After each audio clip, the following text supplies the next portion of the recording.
Hello everyone, ito nga pala bumungad sa amin pagkagising namin, mala swimming pool yung harapan namin. Magdamag kasi umuulan kaya tumaas na yung baha sa amin. Pati nga pala yung kulungan ng baboy inabot na ng baha kaya nililimas na ni Papa pa unti-unti. Sa mga naghahanap nga pala ng murang resort dyan, punta kayo dito sa amin, libre na cottage, panigurado mag-enjoy kayo, eme. Sa sobrang lalim nga pala ng baha, pati e-bike namin inabot na ng tubig kahit nakapatong na yung mga gulong niya sa hollow blocks. Kaya nilipat na namin sa harapan namin na mataas yung e-bike, baka kasi lumalim pa yung baha, abutin pa yung makina, masira pa. Dahil nga pala sa bagyong Krising, inabot na ng tubig yung loob ng bahay ng mga tito at lola ko.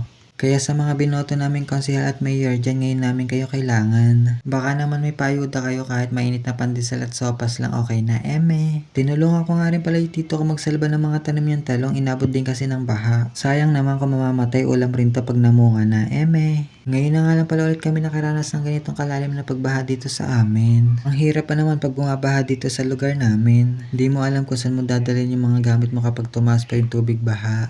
Kaya kung kami lang masusunod, ayaw namin bumabaha dito sa lugar namin. May nahuli nga palang isang ibon yung tito ko kaya naisipan namin ihawin, pang ulam din kasi to. Hindi ko nga pala alam kung anong tawag sa ibon na to, basta kinakain to, eme. Ito nga pala yung sitwasyon namin kapag bumabaha sa lugar namin, para kaming nasa isla.